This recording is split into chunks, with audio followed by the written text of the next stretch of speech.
Tonight, the latest on Donald Trump. His feud with Megyn Kelly and Fox may have, believe it or not, given him a bump. But the way it's playing out could be bad for the GOP altogether.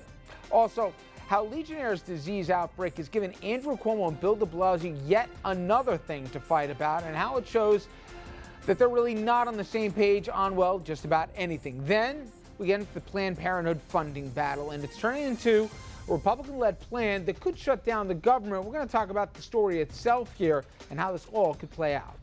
Good evening, everybody, and welcome to RFL. I'm Richard French. Thank you so much for joining us tonight. We're going to begin with a truce of sorts, at least, between Donald Trump and Fox News. Now, Megyn Kelly, as many of you know, she was at the center of it, and now she says it's time to move on.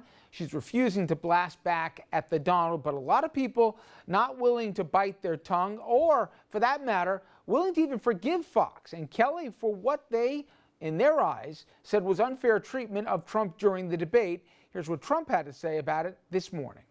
Roger Ailes has been a friend of mine for a long time. He called me yesterday. He's a good man. He's been a very good friend of mine, and he's somebody I have great respect for.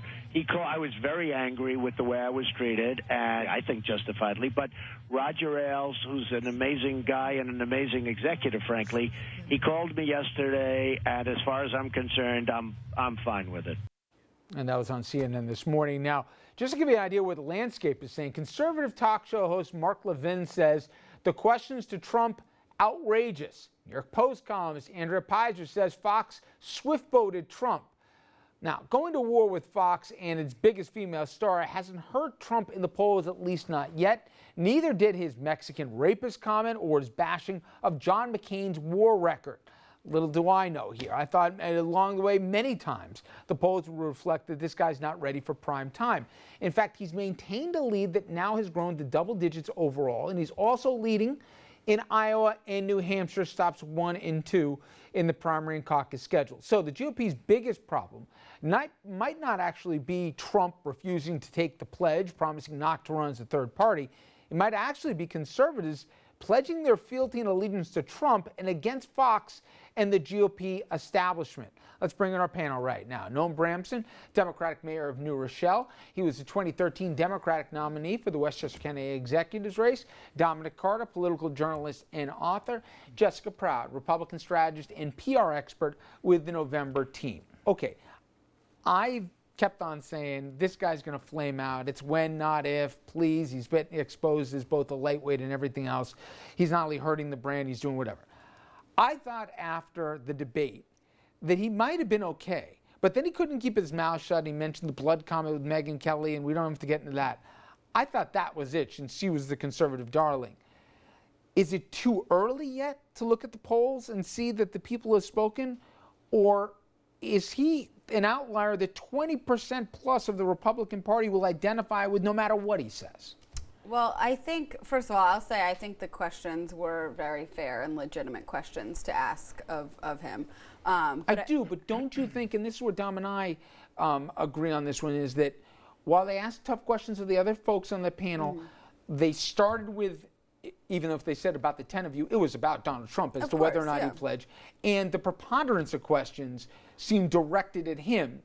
Now, if it's a debate, it shouldn't just be going after the front runner. Shouldn't it be about all 10 of the folks on the stage? Well, I thought for the most part it was, but everyone kind of expected that it would be because he sucks up all the oxygen in the room. So for him to all of a sudden, be claiming like, oh, they're treating me unfairly when he loves this kind of stuff. But they threw the first punch. He did. It's not a punch. It's a legitimate question to ask anyone standing on that stage if they're going to run as a Republican nominee and if they don't get the nomination. And the only reason they asked that question is because it was in the news. And frankly, Megyn Kelly has a right to ask that question too. These are questions that you're going to get asked in a campaign. And if you can't take the heat, get out of the kitchen. So here's a guy who's not putting his hand up, and here's a guy who said what he did about her. Didn't you think yesterday when the first polls came out, and then secondarily today when we're getting Iowa and New Hampshire, that he would have gotten cuffed for what he said? I did think that he would take more of a hit than he did. But I think there's what you said about is it too early? I think that's important to keep in mind because it is very early. I think he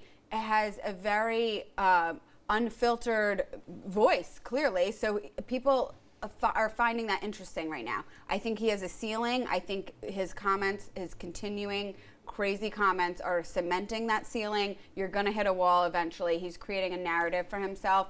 I don't think there's any chance he's going to wind up being the nominee, but it is something. He's the summer sizzle. So okay, but he's had a chance, this sizzle, to flame out a few times, and he hasn't yet. And while I'm with, Jessica, that I'll bet anything he's not the nominee when it's said and done, what does it say to you that 20% of the self-identified Republicans still identify with this guy as their guy? Does it speak to just there's an angry population out there? It almost doesn't matter what he says as long as he says it loud? Yeah, I think that's right. And we're engaged today in an interesting experiment to see what constitutes a third rail in the politics of a Republican primary. As you pointed out earlier, apparently you can insult millions of immigrants in harshly personal terms. You can insult John McCain's war record. You can go to battle with a Fox News anchor and still emerge on top in the polls in the Republican primary. So I'm sure Donald Trump will continue testing those tolerances, because we're talking about Megyn Kelly this week. Next week it'll be something else, and the week after something else again. And this is why the debates are getting such high ratings, because even for the great majority of Americans who would never in a million years consider voting for Donald Trump, it still is amusing to watch him and his antics. Dom, it was interesting. I don't usually do this, but I got these emails, and then I go to some of the message boards, and these conservatives, how they feel. Their anger directed at Fox because they said, you know what, we're used to the left trying to tell us what to think. They were right and to who be to angry like. at Fox. It was not fair. And they say, you won't tell us which candidates for us. Right. Trump speaks for 90% of us. And the we, the journalists, should not be telling people, this is the filter of the candidates you have to choose for. These ones at 5 o'clock are not serious. These ones at 9 o'clock are the ones you should consider. That's not the American way. Well, at a certain point, Dom, you can't have 18 people on a stage. But I actually agree with your point, because I thought the questions in the 5 o'clock debate the tone was horrible. I thought they were huge missed opportunities. They basically said to them, why are you all a bunch of losers and you're not competing with Donald Trump in the 9 o'clock debate? So I thought that was a huge missed opportunity. I agree with your point about that completely. Let me just make one other point. Hillary Clinton said something I think really important. She said, yes, what Trump said about Megyn Kelly is absolutely offensive. But what ought to be of greater concern to us is the fact that everybody up on that stage opposes a woman's right to choose, opposes paid family leave, wants to roll back Obamacare, which would have enormous implications for millions of women all around the country. So I'm sorry if I can interrupt, not just opposes women's right to choose, but opposes it even in cases of rape, incest, and the life of the mother. Now, I can agree you have a divided America on the issue of choice, but not on that. When it comes to if a woman's a victim of rape or incest, or she could die on the table if she doesn't have a procedure, the vast plurality of America says there should be exceptions. And if anybody said they were for him, I didn't hear him on the stage last night. Well, no, because that's a little unfair, because what they said was that science and most doctors say actually at a certain point it's healthier to deliver a baby. It's a far greater health risk to rape women. And incest? Who said no, I'm they not didn't talking about rape and incest. I'm talking about life of a mother. That at a certain point it is more safe to deliver the baby than to try and do a late-term abortion. Well, that ought to be the judgment. That ought to be the judgment of a doctor and a woman, and not the judgment of a bunch of legislators. Okay, now it's interesting. Ted Cruz says it's dangerous. Forget about Fox now.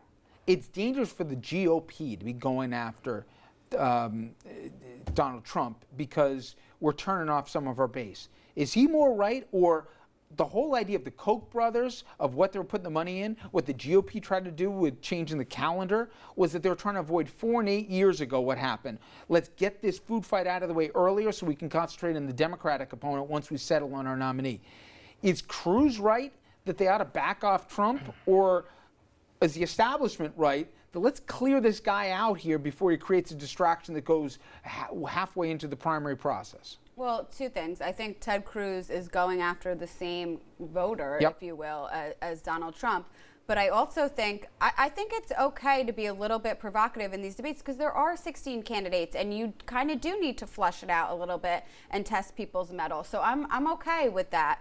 But one of the things I think is really interesting is how many people you just talk to on the street that aren't Republicans that are still talking about Donald Trump. So absolutely, it's while the Republicans are the only ones that actually have a say in the voting booth, everyone else is talking about it too. And But is that good for the Republicans? Well, yeah, I mean, really? I've been a little amazed to see how many people that are Democrats or independents say, I kind of agree with what he said on this, or I like that he doesn't sound so sanitized in all our the industry. time.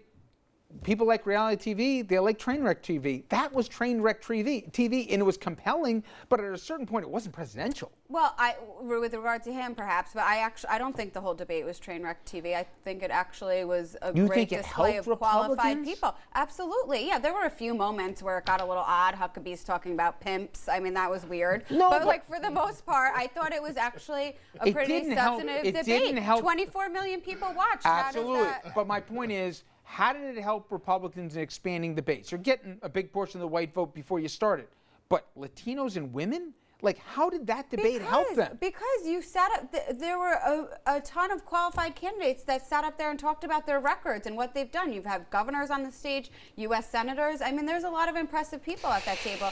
And I think that was a big takeaway. You can't underestimate that. Last thing before I go to break, you got Rick Perry, who's not reportedly paying his staff, I think, in South Carolina. Is that a telltale sign that it's the beginning of an end for a campaign when you can't pay staff? Or is that just, it happens, they put resources somewhere else? Yes and no. It's sure not a good sign, although remember his super PAC is still well funded, and the likelihood is he'll just shift the operations over to that side of the ledger, which is what Citizens United permits. So I think that's indicative of where all presidential campaigns are ultimately going to go. You see it in Jeb Bush's case as well. The amount that was raised into his super PAC exceeds by many times over the amount that was raised for his formal campaign. Well, it's a lot easier to raise money through super PAC, but the field, again, is so fluid, so there's no reason for him to, they just have to rejigger. There's no reason to Not a say good it's the sign end. at all. Especially if one of those people not getting paid. All right, coming up next, many Republicans want to defund Planned Parenthood after those undercover videos were released. But this fight isn't just about shutting down the organization. It's also about some threatening to shut down the entire government.